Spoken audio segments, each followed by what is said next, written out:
It begins with a silence so enormous that even your thoughts pause to listen. The ocean at night is not truly dark. It shimmers in soft gradients, silver where moonlight brushes the waves, midnight blue where the water begins to swallow the world, and then a deeper shade still, a shade without a name, waiting far below. Most of the ocean, nearly 75% of its depth, has never felt a human hand, never seen artificial light, never even heard a voice except the slow groan of shifting water. Down there, life exists on its own terms. Life writes its own rules. Life tells stories so ancient they make the oldest mountains seem young. Tonight, we are not staying on the shimmering surface. We are going down, far down, into the blue heart of the planet, into a world that glows in the dark. A world where pressure shapes anatomy, darkness shapes behavior, and survival becomes a kind of art. This is the deep sea, and whether we notice or not, it is the quiet engine of the world we live in. Take a breath, let the shore fade behind you, and lean forward into the dream that waits below. Chapter 1: The Twilight That Swallows the Sun. You begin near the surface, where sunlight dances like liquid gold. Fish scatter like shards of a broken mirror, each movement scattering 1,000 tiny flashes. But sunlight only lasts so long. At about 200 meters down, light loses its courage. Its rays stretch thin, then unravel, then disappear completely. This is the twilight zone, the mesopelagic layer. Here, the world is tinted indigo and copper, as if painted by an artist who preferred dusk over day or night. Colors behave differently. Blue becomes eternal. Red vanishes first, fading into invisibility, because red wavelengths cannot survive the pressure of depth. Many creatures here have abandoned color altogether. Some have turned silver, a perfect mirror to deflect predators. Some have turned transparent, a living ghost strategy. And some have discovered a secret that changed the entire ocean. They learned to make their own light. A comb jelly drifts past you, its body almost invisible, except for the flicker of rainbow cilia running down its sides. It looks like a floating chandelier decorated with prisms that never stay still. Swarms of plankton flash erratically, not out of beauty, but defense. When startled, they ignite the water in brief, electric blue. Imagine a forest of fireflies, but liquid, three-dimensional, and everywhere. Down here, light is not given, it is created. The twilight zone lives by this truth. If the sun won't shine for you, you learn to shine for yourself. Chapter 2: The Loss of Pressure and Peace. As you drift deeper, you feel a change. Not in the water, in yourself. The deeper you go, the slower everything becomes. Movement, breath, thought. Here, pressure increases rapidly. Every 10 meters down adds another atmosphere of weight pressing on your body. At this depth, a human body would collapse like thin metal under a hydraulic press.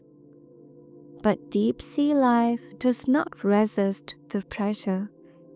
It embraces it. It becomes fluid, soft, adaptable. Bones become minimal, bodies become gelatinous, organs shift shape. Proteins evolve to survive intense squeeze. Down here, rigidity is a weakness. Flexibility is survival. A jellyfish pulses beside you. So slowly, it seems time itself has thickened. Its bill expands, contracts, expands, a rhythm so soft you could mistake it for breathing. Its movements are not clumsy, they are precise, measured, essential. In the deep, every calorie matters. Every motion is intentional. If the surface ocean is a symphony, full of speed and chaos, the deep ocean is a lullaby. And you can feel yourself matching it, breath by breath. Chapter 3: Glow Written Stories. Bioluminescence, a word that sounds technical, but the reality is pure magic. You drift into a region of darkness so complete, your brain reaches for something, anything, to anchor itself. And then it appears, a faint blue pulse, then another, then hundreds. Waves of soft electric light, spreading like galaxies across a cosmic sea. This is not fantasy. This is life communicating. A curtain of tiny organisms lights up around you. Each flicker, each spark, each brief shimmer is a message. To attract a mate, to lure prey, to confuse a predator, to hide by shining the exact amount of light that blends with the faint glow from above, a technique called counter-illumination. Down here, light can be camouflage, light can be a weapon, light can be a language. A deep-sea shrimp cracks a chemical packet inside its body, releasing a burst of blue liquid. that hangs in the water like drifting smoke. A defense mechanism so startling that predators often back away in confusion. Nearby, a school of lanternfish flickers in unison. Their bodies carry little organs called photophores, clusters of cells that create cold flame, fire without heat. Imagine cities where every house glows with its own electricity, not from wires, but from biology. The deep sea invented light long before humans learned to spark fire. It's strange and humbling to float among creatures who glow with the ease of breathing. Chapter 4: The Midnight Zone. Below 1,000 meters, sunlight is a myth. Nothing from the world you know has ever touched this realm. This is the Midnight Zone, a place where evolution became an artist, an engineer. Shapes move in the dark, enormous shapes. A shadow longer than a bus drifts beneath you.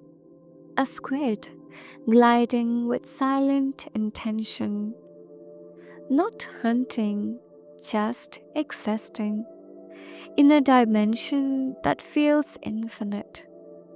Here, eyes grow enormous to catch even the rarest photon.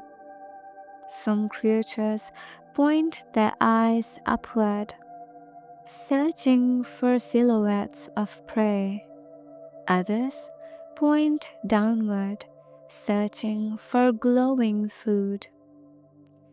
You see a small fish with a transparent body. Its head is a window. Inside, you can see its tubular eyes rotating independently, searching both the ceiling of the sea and the darkness below.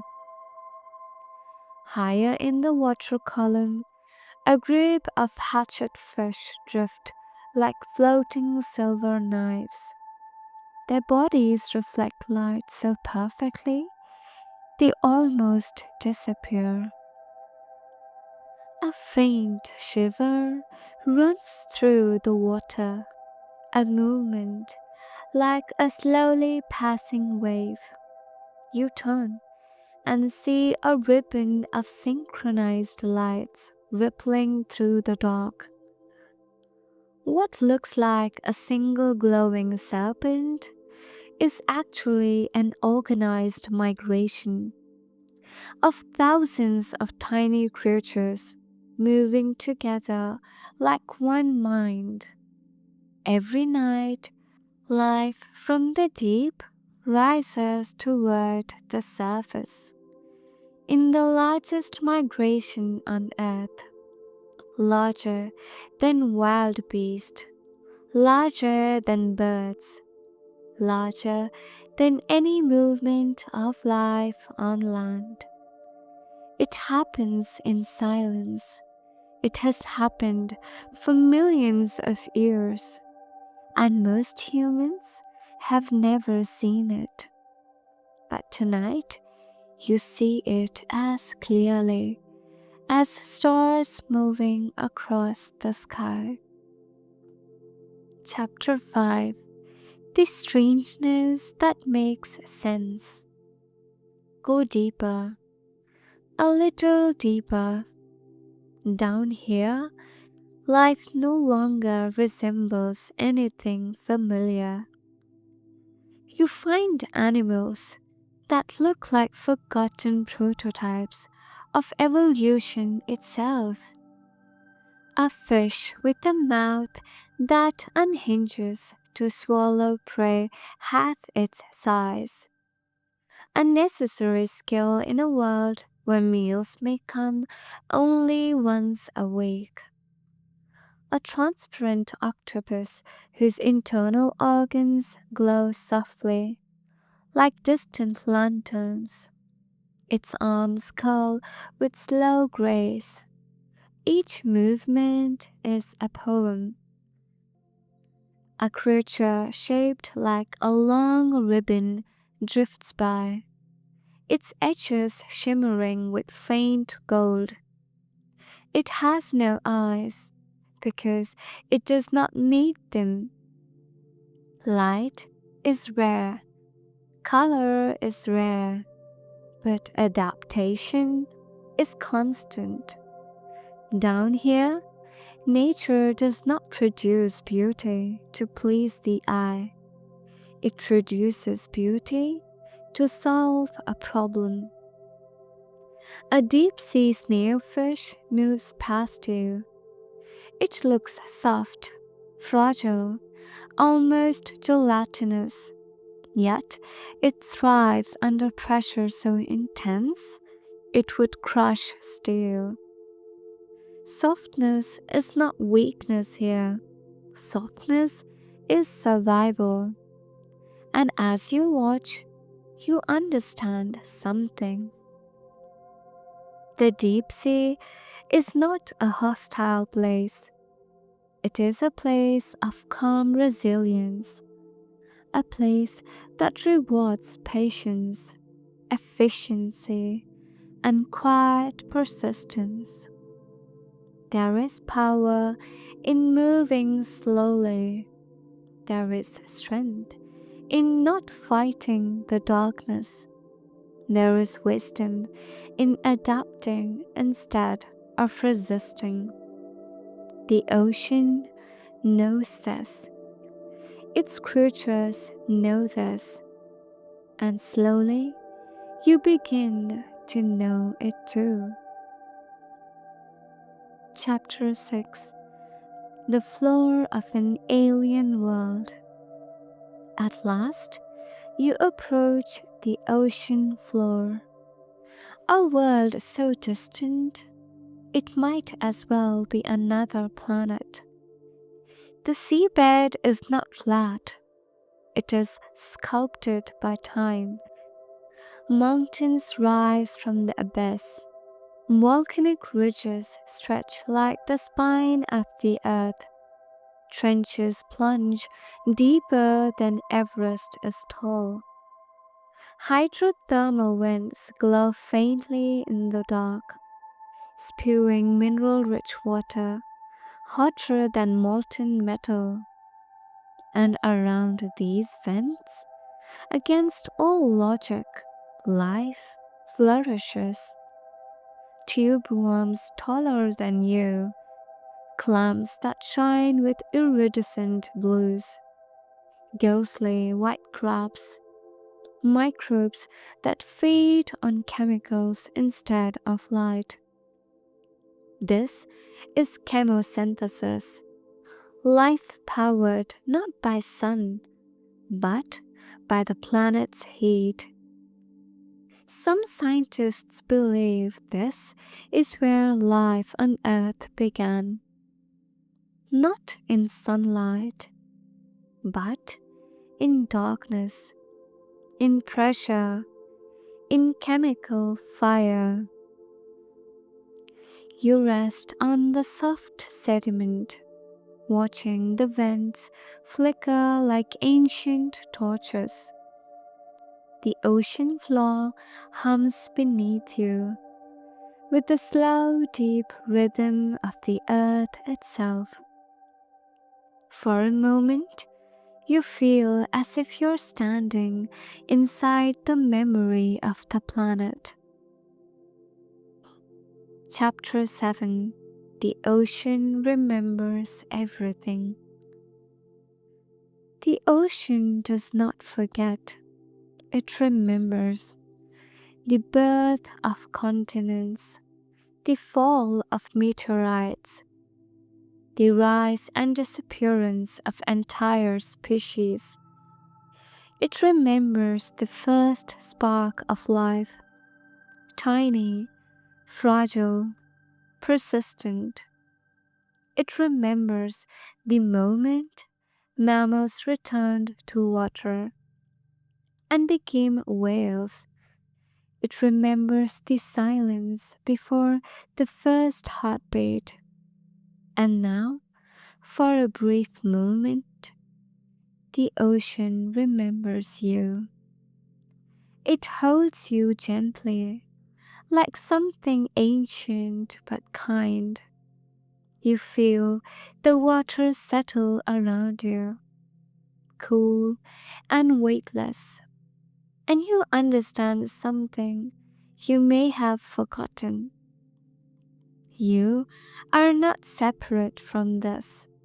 You are not a visitor. You are made of oceans. Every drop of water in your body was once part of the sea. When your heart beats, it beats with ions that may have flowed through a jellyfish 1,000 years ago. You are not above the ocean. You are not outside the ocean. You are the ocean, learning to walk on land. Chapter 8. The Rise Back to Light. Slowly, a current lifts you upward. The ascent is not rushed, it is gentle, like waking from a long, immersive dream. You drift past creatures glowing softly, past ribbons of light trails, past moving giants who pay you no mind. The twilight returns, washing the water in soft blues and violets. Silhouettes of fish scatter as you pass. Light grows stronger but never harsh. When you finally break the surface, the night is quiet. Stars shimmer with new significance, as if you have met their siblings in the depths below. The ocean around you is a calm mirror reflecting the sky that once felt so distant. But now you know there is another sky beneath your feet, filled with its own stars, its own galaxies, its own wonders. You float there quietly, breathing with the rhythm of the waves, held by the same ocean that has shaped life for billions of years. The blue heart of the world. The deep sea is not empty. It is not barren. It is not silent. It is alive with languages we do not yet understand, with lights we did not invent, with creatures who solve impossible problems with quiet brilliance. It is Earth's great archive, a library of time, pressure, and persistence. And now, a part of you will always remain there, floating in that blue cathedral of darkness and light. Remember this: life glows in unexpected places. Softness can survive unimaginable pressure. Darkness is not the absence of beauty. The world is deeper than you think, and you, like the ocean, carry more mystery than you realize. Thank you for drifting with me into the dreams of the deep sea. Whenever you need perspective, quiet, or a reminder of wonder, return here. The ocean will be waiting.